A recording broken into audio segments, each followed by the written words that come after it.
Assalamualaikum warahmatullahi wabarakatuh. Salam sejahtera, salam sehat untuk kita semua.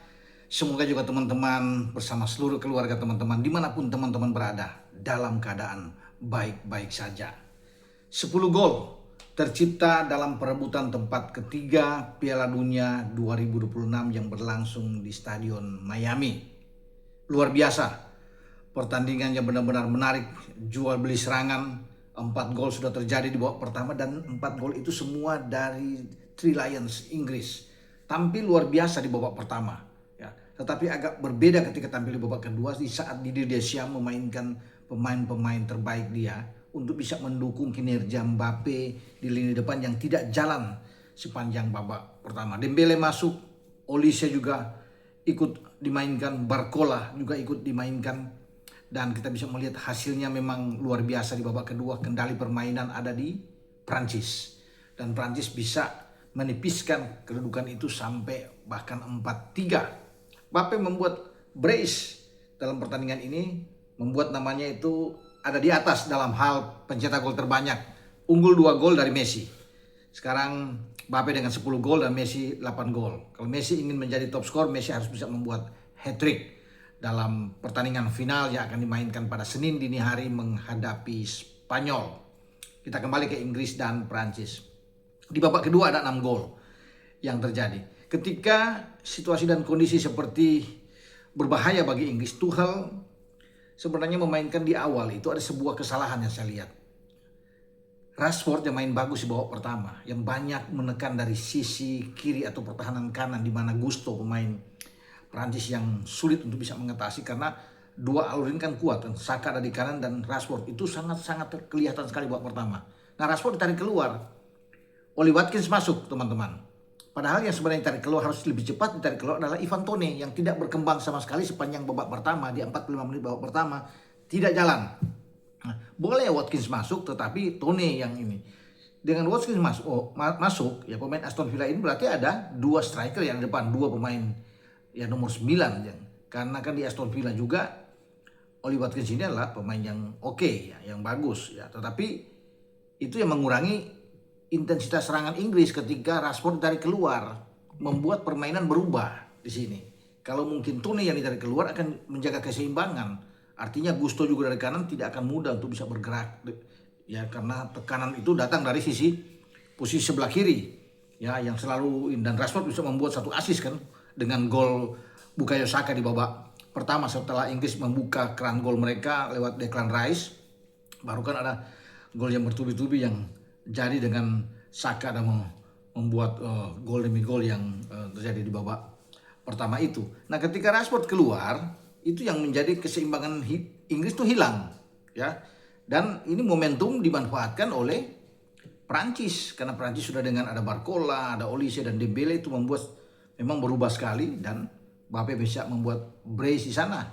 Di samping kita tahu ada gol dari Barcola, ada gol dari juga Ousmane Dembele ya dalam pertandingan di babak kedua. Nah, mungkin di sini keluar itu dibaca oleh Thomas Tuchel sehingga dalam keadaan genting dia mendorong untuk bisa memasukkan ya Jude Bellingham dan Elliot Anderson untuk menjaga keseimbangan di tengah yang agak goyah ya, dengan menarik Ivan Toney. Ini agak telat memang yang akan ditarik, tapi akhirnya dia mengerti sekali bahwa Ivan Toney harus diganti, maka perlu untuk bisa mendorong ke depan adalah Oli Watkins dengan Jude Bellingham bersama dengan Elliot Anderson bermain di tengah. Ini ada keseimbangan, semakin kuat Inggris dengan Elliot Anderson bisa masuk ya. Kemudian kita lihat ada pergantian lagi kan, Reece James juga ikut dimainkan ya, menggantikan Jarrell Quansah. Dan Inggris bisa mendapatkan momentum terbaik tentunya dengan ada penalti. Nah, Jed Spence ini pemain salah satu yang tampil luar biasa di babak pertama ya. Ini tidak ada yang menduga. Bahkan ketika Inggris melakukan tekanan, Jed Spence lah yang di-tackle oleh Gusto. Ya, kemudian ada penalti yang diselesaikan dengan baik oleh Bukayo Saka dan dia membuat hat-trick dalam pertandingan ini.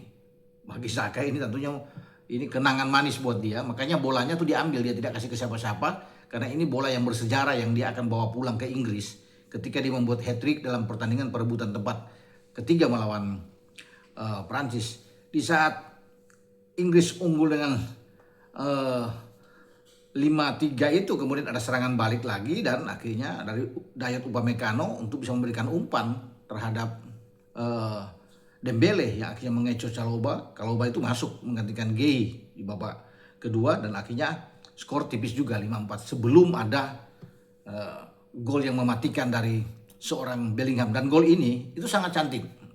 Sebenarnya Bellingham sudah bisa membuat gol itu ketika dia baru masuk mungkin 1-2 menit. Ketika ada kesempatan dia masuk menusuk dengan 3 pemain, tapi sayang sekali tidak berhasil. Tapi nanti di penghujung ketika ada pertambahan waktu, baru Bellingham bisa menunjukkan kepiawaiannya di 7 menit ya penambahan waktu dari waktu normal 90 dan dia bisa melewati Lacroix di sana itu bagus sekali. Ada 3 pemain, 4 pemain bahkan dengan Upamecano gagal menutup dan dia bisa berkelit di sana di dalam kotak penalti untuk bisa mendorong bola masuk. Itu gol yang sangat manis, gol penutup Inggris yang indah sekali dibuat seorang Jude Bellingham. Gol ke-7 dia melewati striker atau kapten Harry Kane yang tidak dimainkan oleh Thomas Tuchel dalam pertandingan ini karena kapten itu disandang oleh Declan Rice yang membuat gol pertama Inggris dalam pertandingan ini. Jadi dengan 7 gol dia ada di atas Harry Kane yang 6 gol ya. Dan selamat buat Inggris yang sudah mencapai ini prestasi terbaik kalau bicara di Piala Dunia dengan peringkat ketiga ya. Dan mereka memang sayang sekali, seharusnya mereka bisa memberikan perlawanan saat unggul lawan Argentina di semifinal dan akhirnya di comeback yang luar biasa bagi Argentina dengan 2 gol dari Enzo dan Lautaro Martinez membuat Inggris gagal walaupun sempat unggul di babak pertama lewat gol dari Anthony Gordon, dan Anthony Gordon tidak main dalam pertandingan perebutan tempat ketiga ya melawan Prancis. Ya, Inggris sedang berambisi untuk bisa menjadi juara dunia setelah 60 tahun. Begitu lama mereka menunggu. Di tahun 66 pertama mereka menjadi juara mengalahkan Jerman di final di Wembley.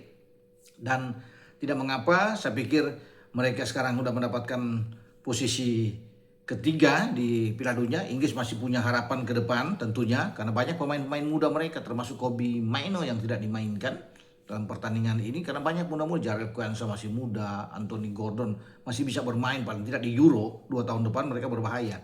Karena Euro sebelumnya mereka kan kalah di final, masuk final Inggris dan kalah dari Spanyol. Jadi proses dan progres Inggris itu untuk bisa terus melaju dengan pemain-pemain muda itu hebat. Bukayo Saka tuh masih muda ya untuk bisa bermain ya. Yang saya bilang kemudian ada pemain-pemain lain ya, Jude Bellingham juga, termasuk Elliot Anderson, itu pemain-pemain yang masih muda yang masih bisa diandalkan oleh Thomas Tuchel di paling tidak di Euro dan 4 tahun depan ketika Piala Dunia itu akan berlangsung di Spanyol, kemudian di Portugal dan Maroko, karena ada 3 negara yang nantinya akan menjadi tuan rumah. Tapi dengan pemain-pemain muda bukan tidak mungkin juga Cole Palmer itu kemudian yang sekarang tidak dibawa ke Piala Dunia bisa masuk lagi, Phil Foden bisa masuk lagi di dalam gerbong tim nasional Inggris karena Inggris banyak pemain muda mereka tuh rata-rata mungkin itu 25 tahun saat ini ya rata-rata. Jadi usia-usia emas ketika mereka tampil di Euro atau 4 tahun depan pada usia 28 dan 29 tahun itu bagus semua bagi pemain-pemain Inggris untuk bisa bermain karena pasti di kanan ada Saka, di kiri ada Anthony Gordon, ada Kobbie Mainoo, di tengah ada Elliot Anderson, ada Jude Bellingham. Itu luar biasa. Kalau di Euro bahkan Harry Kane masih bisa bermain, mereka masih punya Eberechi Eze yang bisa diandalkan. Jadi oke lah bagus. Enzo Konsa, ya, Mark Guehi itu masih bisa dipakai diandalkan. Jed Spence, pemain-pemain yang bagus lah untuk bisa dipertahankan oleh Thomas Tuchel di Euro nantinya dan juga di Piala Dunia 4 tahun depan. Oke, dengan saya Bung Ropan untuk mereview hasil yang terjadi di Miami di antara Inggris dan Prancis, dan ini menjadi perpisahan saya kira yang memang ya bagi Didier Deschamps sangat mengecewakan karena gagal ke final, ditundukkan oleh Spanyol di semifinal dan sekarang ditundukkan lagi oleh Inggris. Ya, dia berpisah karena posisi sebagai pelatih setelah 14 tahun dia menangani itu diganti oleh Zinedine Zidane. Estafet tongkat yang diberikan, tapi walaupun kecewa, Didier Deschamps sudah melakukan yang terbaik. Di 4 edisi Piala Dunia 2018 membawa Prancis juara dunia di Rusia, dan 4 tahun lalu di Qatar ya dia membawa lagi Prancis ke final dan kalah adu penalti melawan Argentina. Saat ini juga masuk ke semifinal. Ini luar biasa ya, dalam 3 Piala Dunia terakhir dia membawa Inggris tuh melaju sampai ke babak semifinal, ada 1 juara, ya kemudian 1 runner up, dan sekarang mereka berada di peringkat keempat. Dan tentunya akan dikenang terus ya apa yang sudah dilakukan oleh seorang Didier Deschamps sebagai pelatih di Perancis sejauh ini. Dengan saya Bung Ropan berbicara, wassalam, ciao.